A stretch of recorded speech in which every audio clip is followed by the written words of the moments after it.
Livro de Gênesis, capítulo 50.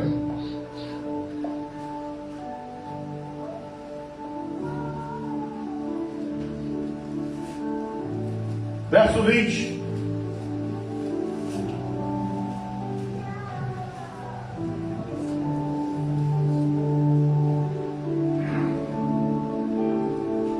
Amém? Amém. Se você não tem Bíblia, tem aqui na projeção que você também pode acompanhar.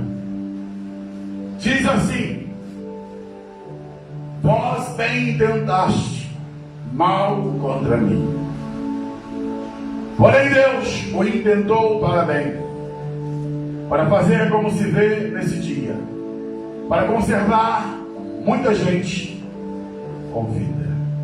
Pode se sentar.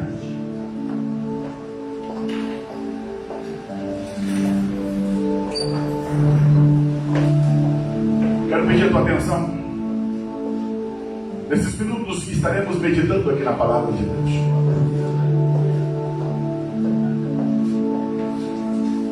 Deus tem coisas lindas a fazer com a nossa vida, maravilhosas. Mas a primeira coisa que quero vos dizer: escuta. No tempo que estou pregando, eu procuro estar ensinando e ensino pregando e prego ensinando. Como questões doutrinárias importantes e não tem como deixar de tratar, devido à veemência dos temas que nesse momento onde o Evangelho tem sido diluído e muitas coisas têm sido perdidas a título de essência da palavra. Primeiro ponto que eu quero dizer para você: não existe determinismo.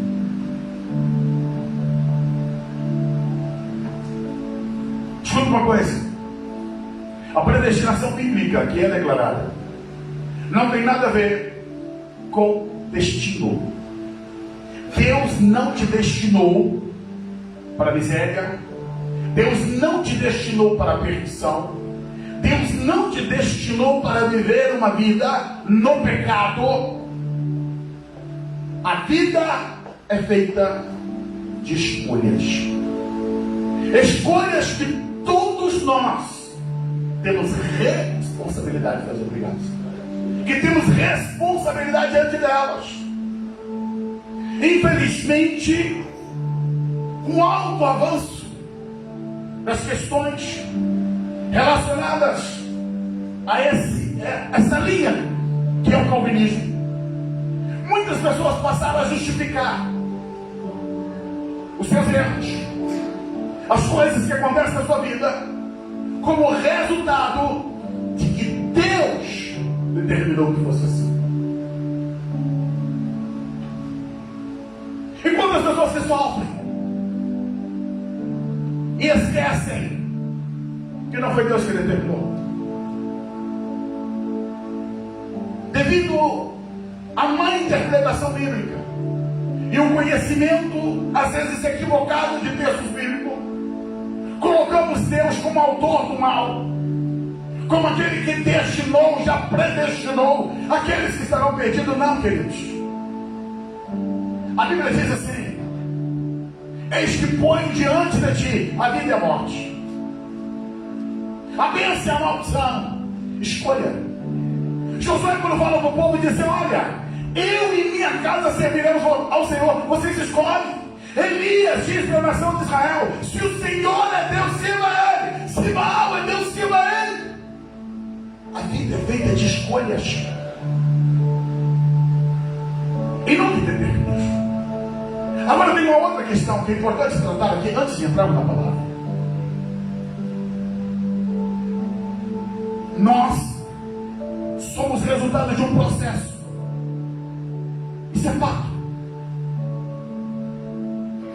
Todavia, o caminhar da nossa vida é decidido por aquilo que nós escolhemos ser. Pastor, o que significa isso?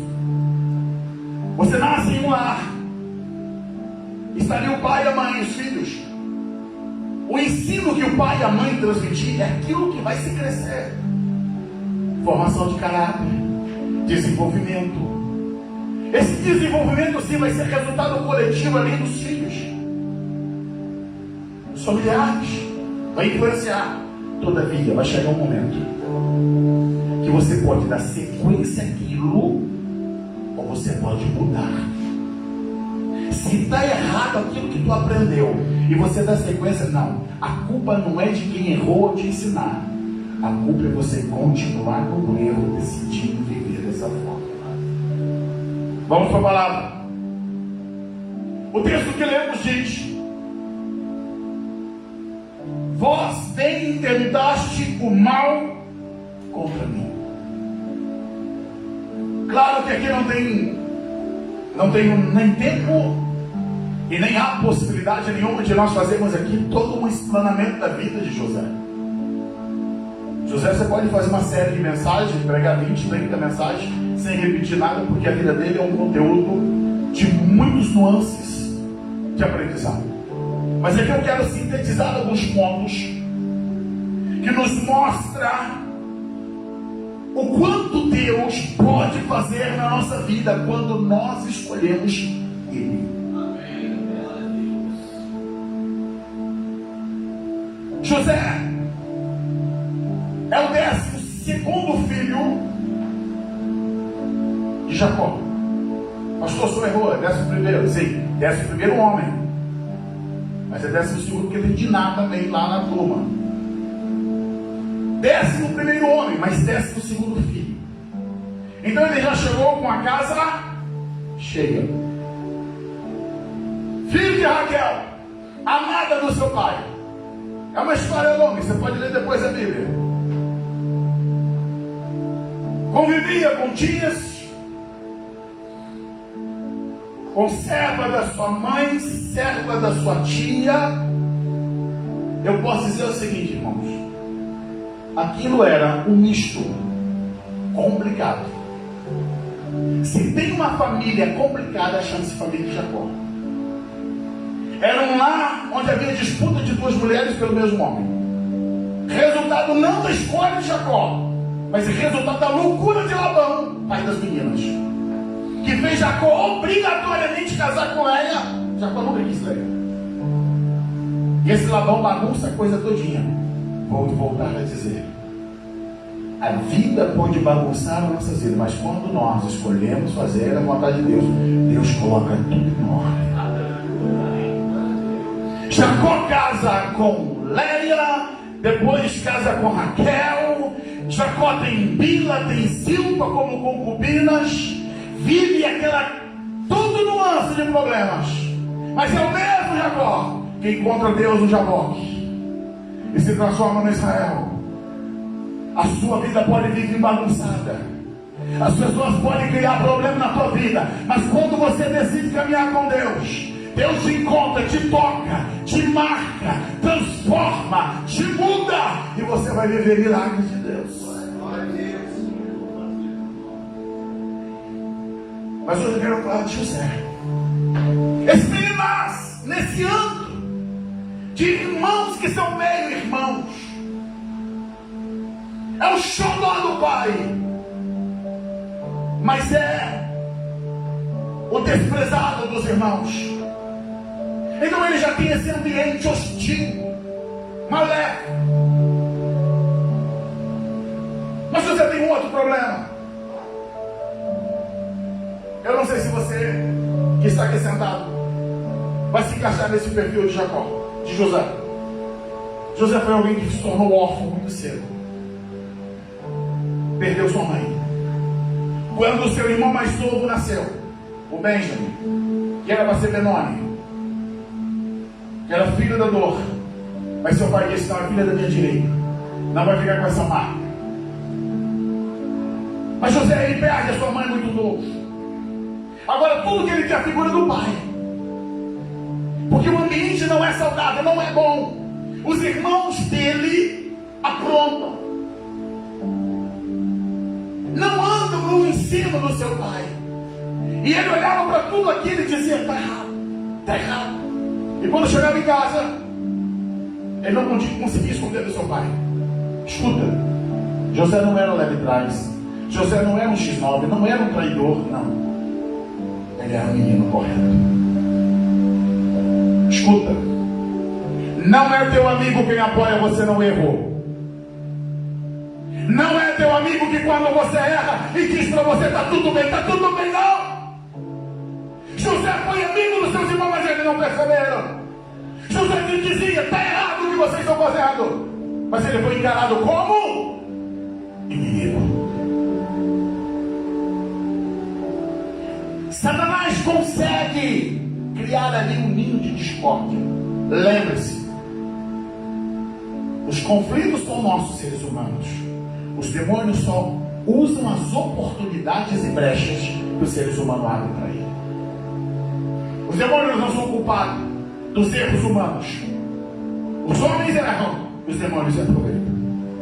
Ele anda ao redor buscando quem possa tragar. E quando você dá brecha, quando você dá oportunidade, aí sim, ele vem e faz o estrago. É o caso da moça de Caldas Novas, que estava viva por um milagre porque veio de uma tentativa de suicídio. Sobreviveu ao suicídio, mas os demônios estavam ali para tentar destruir a vida dela. E tem muitas pessoas que o diabo está doido para destruir e não está percebendo. A falta de visão espiritual coloca as pessoas em um alto risco de perigo. Queridos, eu afirmei e não me canso de repetir: o mundo espiritual é tão real como esse pano que eu aqui só sacudi. Não crio nenhum terrorismo da igreja, mas eu preciso te advertir: os demônios existem, o mundo espiritual existe, e só há um meio de você ser vitorioso no mundo espiritual: é por meio do seu relacionamento com o Senhor.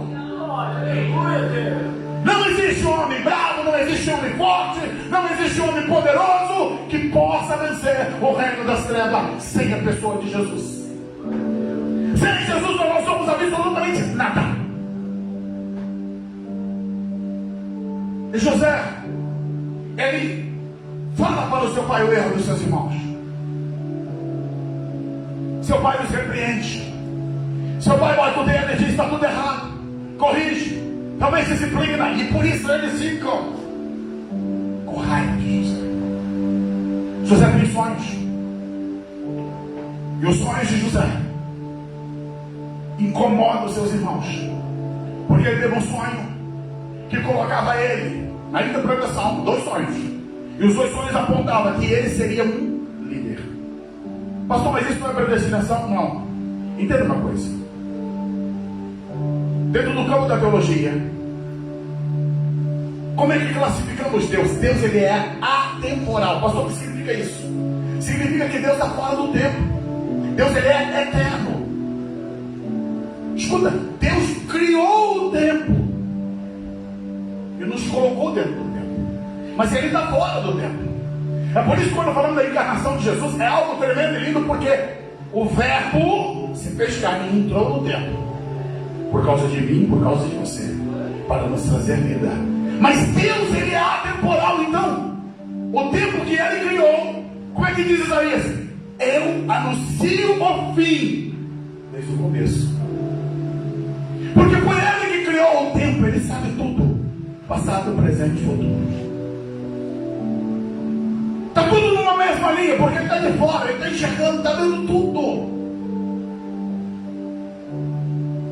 E ali Deus podia dizer para José: olha, José, tem algo lá na frente, mas escuta, isso é sério.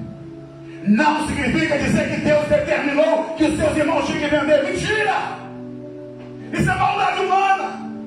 Os erros humanos que ocorrem com as pessoas, não foi Deus que determinou. Pecamos porque escolhemos pecar, erramos porque escolhemos errar, fazemos o mal porque escolhemos fazer o mal. Não existe essa do irmão dizer: olha, irmão, eu te feri, eu te machuquei porque Deus quis nada disso. Você feriu porque você foi mal. E algo mais ainda digo: não foi Deus que determinou que Caim matasse Abel. Caim matou Abel porque ele foi mal. Existe alguma que interpreta e diz que Deus determinou. Mentira. Não há nenhuma característica no perfil de Deus de colocar Caim como agente de Deus. Nunca, jamais. Aquela escolha dos seus irmãos de acabar com a vida de José foi decisão deles.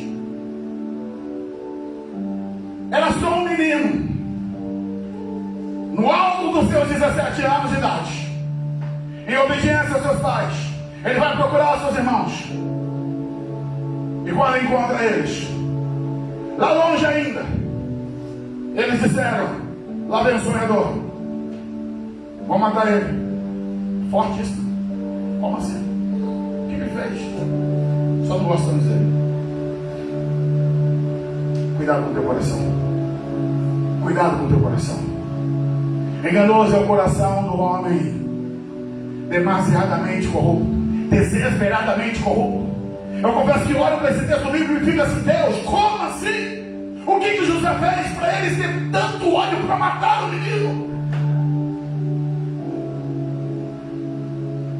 A Bíblia diz que Satanás é homicida desde o princípio.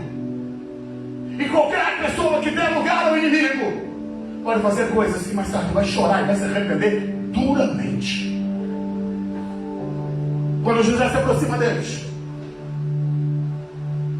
e eles então ali estão em reflexão: não, vão jogar ele no poço, coloca o menino no poço, lá na cisterna, e vão comer pão.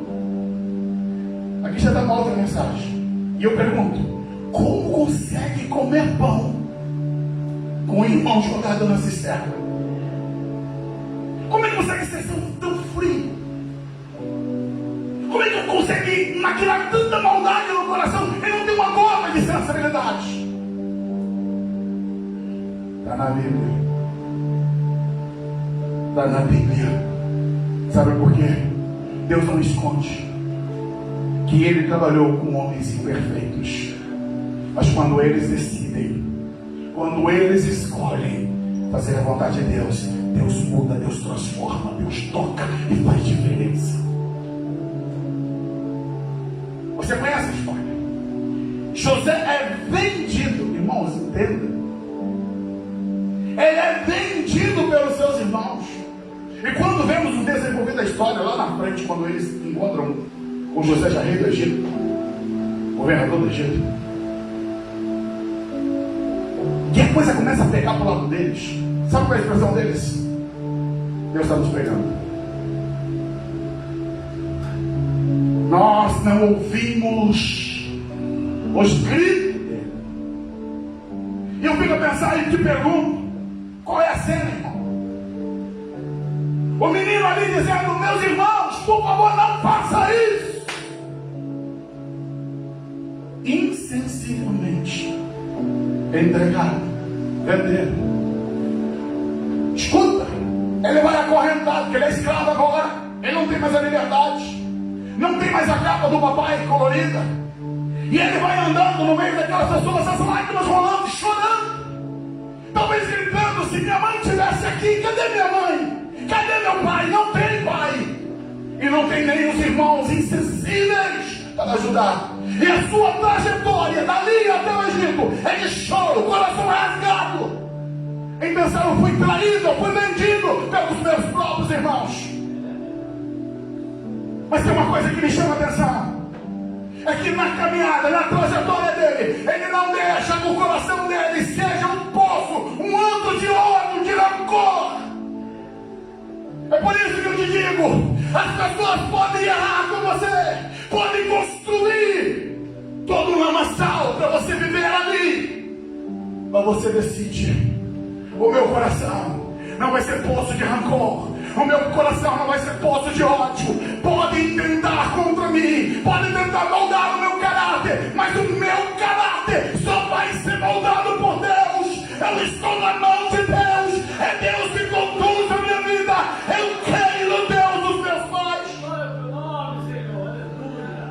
Chorando, machucado e ferido, ele prossegue.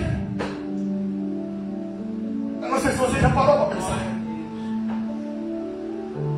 Ele, como vivia ali em Canaã, ele não falava o copto, que era a língua egípcia. Então ele chega.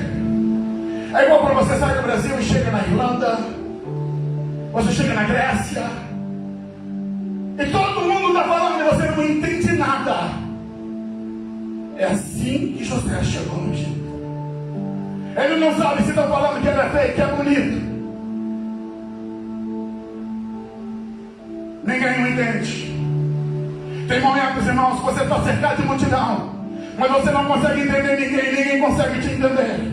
As lágrimas rolavam nos olhos dele, ninguém tinha ali para dar um tapinha nas costas e dizer: garoto, vai ficar tudo bem. Garoto, pode crer que as coisas vão mudar. Não, ele está sozinho, literalmente. Não tem um ombro amigo, mas Deus está com ele. O coração dele, ele sabia: ele está aqui, ele está comigo. Posso chorar, posso passar o vigor, mas ele não me abandonou.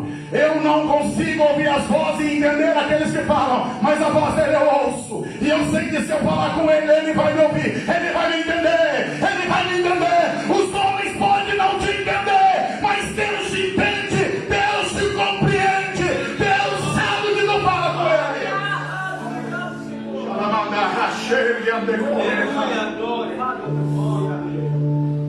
Ele é vendido.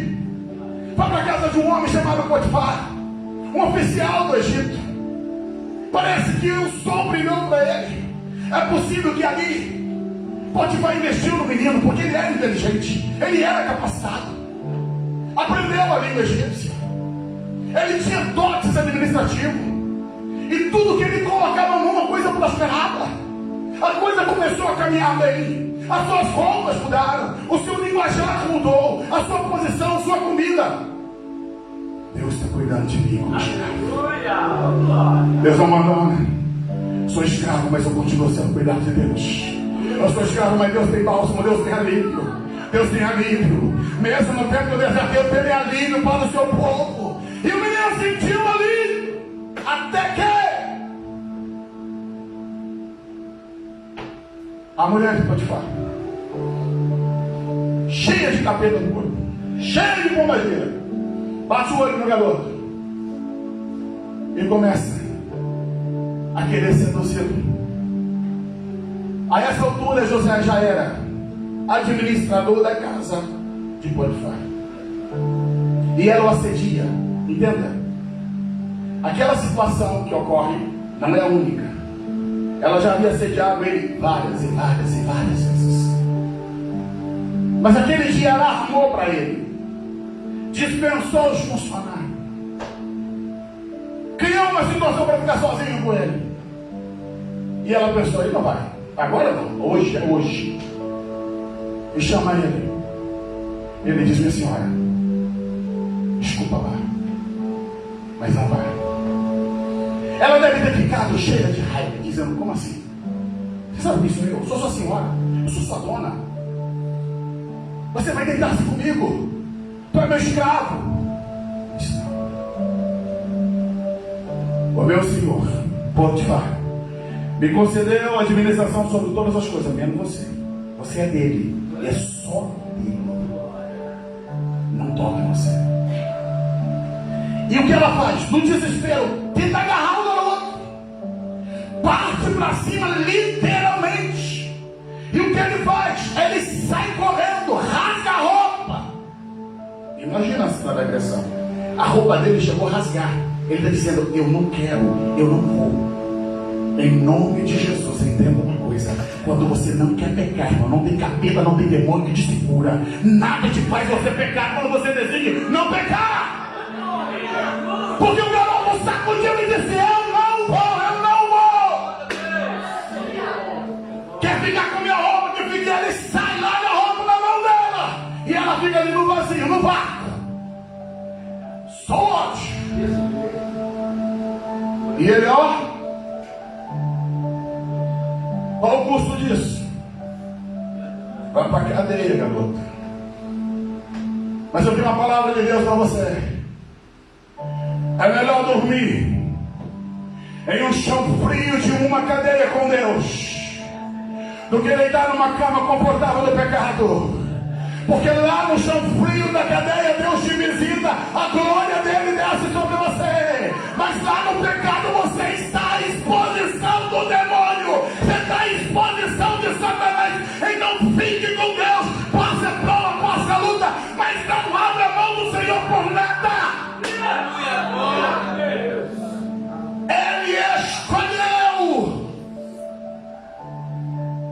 eu não vou pecar. Eu não vou pecar contra o meu Deus. Ninguém pode estar vendo, mas Ele está vendo. O Deus que tudo vê.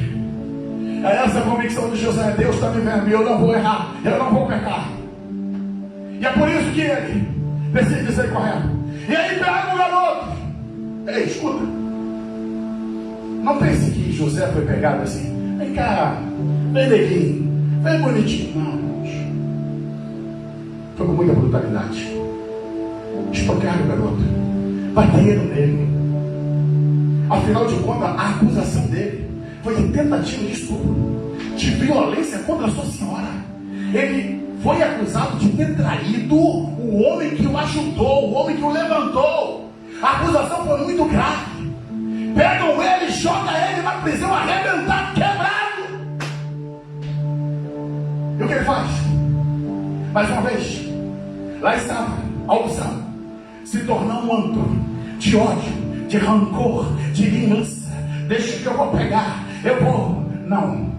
Ele entra lá dentro dizendo: Deus, eu sei que o Senhor vê tudo. Eu sei que o Senhor está me assistindo. Eu tive um sonho lá na minha infância e eu continuo crendo. A minha vida está na mão de Deus. Está na mão de Deus. Pode me arrebentar, pode quebrar o meu corpo, mas eu continuo na mão de Deus. Pode me machucar, pode me ferir, mas não pode tocar no meu coração. No meu coração tem dono, tem um que reina, tem um que habita. Se o teu coração está cheio de Deus, não vai ter lugar para ódio, não vai ter lugar para rancor, não vai ter lugar para amargura, porque Ele reina a paz, aí reina a alegria, aí reina a presença do Espírito Santo. O teu coração tem dono. Não há espaço para rancor. E ele passa ali dias terríveis, de prisão, de vergonha, de humilhação, até que dois homens aparecem tristes, um copeiro e um padeiro, e ele interpreta os sonhos dele. E ele diz para o copeiro: olha, daqui 3 dias você vai entrar lá no palácio, lembra de mim, lembra de mim. E aconteceu exatamente: 3 dias o padeiro morre, 3 dias o copeiro está vivo, restituindo o seu cargo. 2 anos passou, 2 anos, esquecido da prisão. Não espere que as pessoas, se você ajudar, vai se lembrar de você. Não espere tapinha nas costas. Viva por Deus, faça por Deus, dê o teu melhor. O teu coração tem que ser regido por Ele, não pode ser manipulado pela circunstância. José é o tipo da história que você diria: vai acabar ruim, vai dar ruim para o garoto, ele vai ser um homem de cheio de ódio, vai atropelar todo mundo pela frente. Mas não, ele decidiu: não, eu sei quem eu creio, eu sei que minha vida está na mão dele. Nada vai mudar o projeto, nada vai alterar o que Deus programou para mim. Pode me amassar, pode me machucar, pode me pisar, mas eu estou no projeto, eu estou no projeto, eu estou no projeto. Era isso que regia a vida dele. Tomava pancada, eu estou no projeto. Agora ele vai cair, agora ele vai ser derrubado. Eu estou no projeto, eu estou no projeto. É isso que rege a vida desse garoto. Mas passou 2 anos. Eu estou encerrado. Aí o faraó acorda, tem sonho. O palácio todo em polvorosa. Ninguém consegue interpretar o sonho. Aí o copeiro, quando vê aquela ruaça toda, diz: eita, eu sei de um menino, eu esqueci dele. Faraó, tem um rapaz que está preso, ele está preso injustamente. Escuta, é o palácio. As altas autoridades estavam ali. É porque, entenda, Potifar é capitão da guarda, é oficial do rei. Se tem convocação para resolver problema do palácio, quem é possível que esteja ali? O próprio Potifar está lá. E agora o copeiro diz: olha, tem um prisioneiro que talvez possa te ajudar. Escuta, amados, mas como assim? A nata não pode? Os altos oficiais não podem? magia não pode, a alta magia egípcia não podia. Mas tinha um encarcerado pelos homens, mas livre diante de Deus. Quando chegam para lá, José, nós viemos te buscar. Ele deve ter pensado: para onde que eu vou agora? Eu vou ser transferido de carceragem? Não, José, você vai para frente do faraó. O faraó mandou te chamar, a mais alta autoridade do Egito. Ele está te chamando porque ele tem um problema que você pode resolver. Aleluia! Dá um banho no garoto, faz a barba dele, coloca uma roupa digna, e ele entra no palácio. Não é mais como alguém que tentou o estudo. Não é mais alguém humilhado, cabeça erguida, olhando para cima, porque ele tinha um alvo. Está na mão de Deus, e ele entra lá dentro, todo mundo olhando. Mas esse é o prisioneiro. É esse aí que é o prisioneiro, é o ex-presidiário. Não, mas ele entra assim mesmo, e ele chega lá diante do faraó. Faraó conta os sonhos, e ele começa a dizer assim: olha, rei, Deus te fez saber coisas do futuro, rei. Seus dois sonhos é um só. Há um silêncio que paira sobre todo o palácio.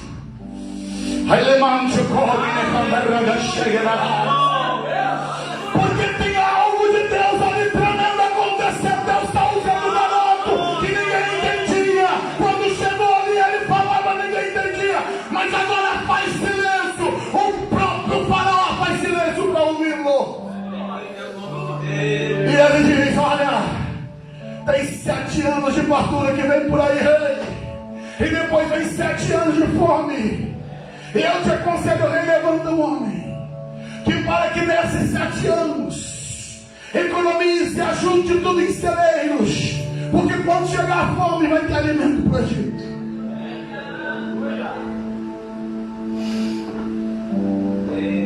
Rei, seus altos oficiais, Potifar está lá, possivelmente, quando o rei questiona e pergunta: ei, onde encontraremos um homem como esse?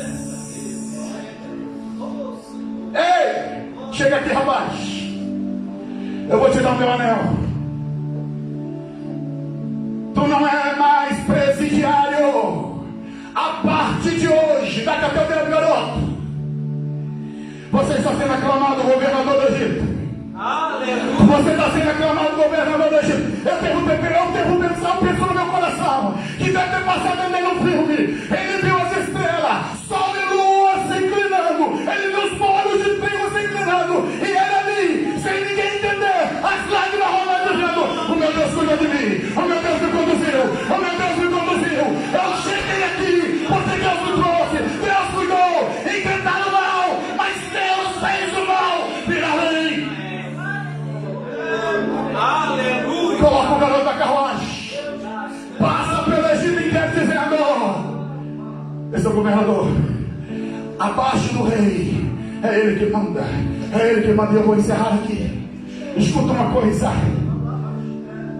quando você decide fazer a vontade de Deus, pode a família macumbar contra você, pode aqueles mais próximos tentar contra você, pode o pecado se levantar contra você, você pode ser esquecido por aqueles que você achava que iria te ajudar. Mas se você decide andar com Deus, Deus não te abandona, Deus não te esquece, Deus não te deixa. Os projetos de Deus vão se cumprir na tua vida, haja o que houver, aconteça o que tiver que acontecer, e Ele vai te honrar, porque Ele tem o melhor para a tua vida. E eu termino dizendo, irmão, José saiu do cativeiro, da prisão, para se tornar governador. Está sofrendo aqui? Está passando por luta? Se as coisas não se resolverem aqui, eu tenho uma boa notícia para você.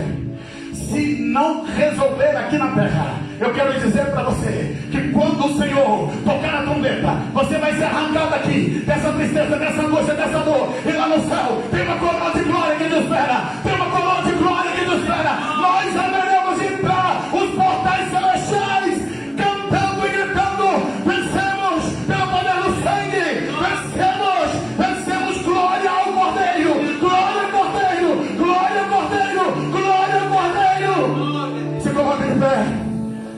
Feche seus olhos. Aleluia!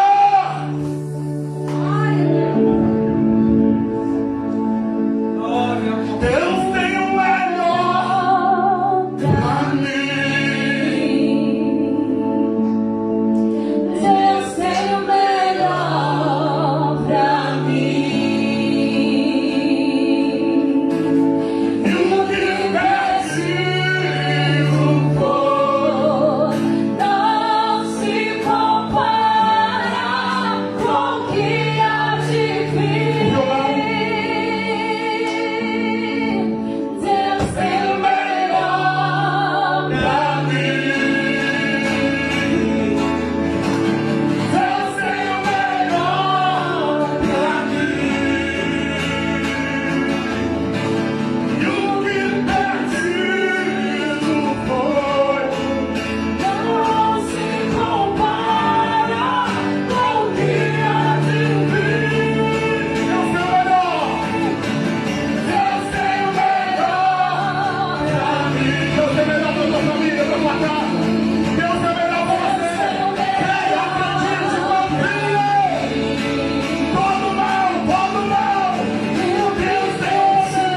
Deus tem o poder de transformar em bênção. Não se compara com o que há de vir. Não espalha Deus tem pra mim.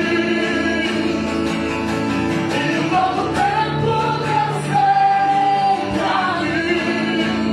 Tudo aquilo que preciso foi ouvirei o seu amor. Te abençoarei.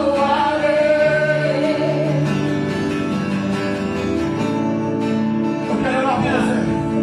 Eu queria que você permanecesse a igreja toda, de olhos fechados. Se você entrou aqui dentro pedindo, Deus, fala comigo. Senhor, parece que o Senhor não me ouve mais.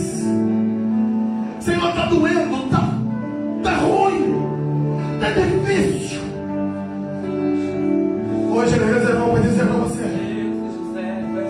deixa o tempo passar. Ele está cuidando de ti. Ele cuida da tua família, Ele cuida de você. Você só tem que ter o trabalho de cuidar do teu coração. Cuida do teu coração, cuida do teu coração. Não deixa mágoa, não deixa o ressentimento. Não deixa as feridas fazerem em você um poço de mágoa, de ressentimento. Com teus olhos fechados, permaneça. Se você que entrou aqui dentro tem um peso na tua alma e que precisa de uma oração, eu quero convidar você a sair do teu lugar, vem aqui, nós queremos orar por você. Queremos orar com você, por você. Porque Deus tem o melhor. Deus tem o melhor para a tua vida. Deus tem o melhor. Não se compara com o que há de vir. Deus tem o melhor pra mim. Deus tem o melhor pra mim. E o que preciso for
expectativa, Senhor.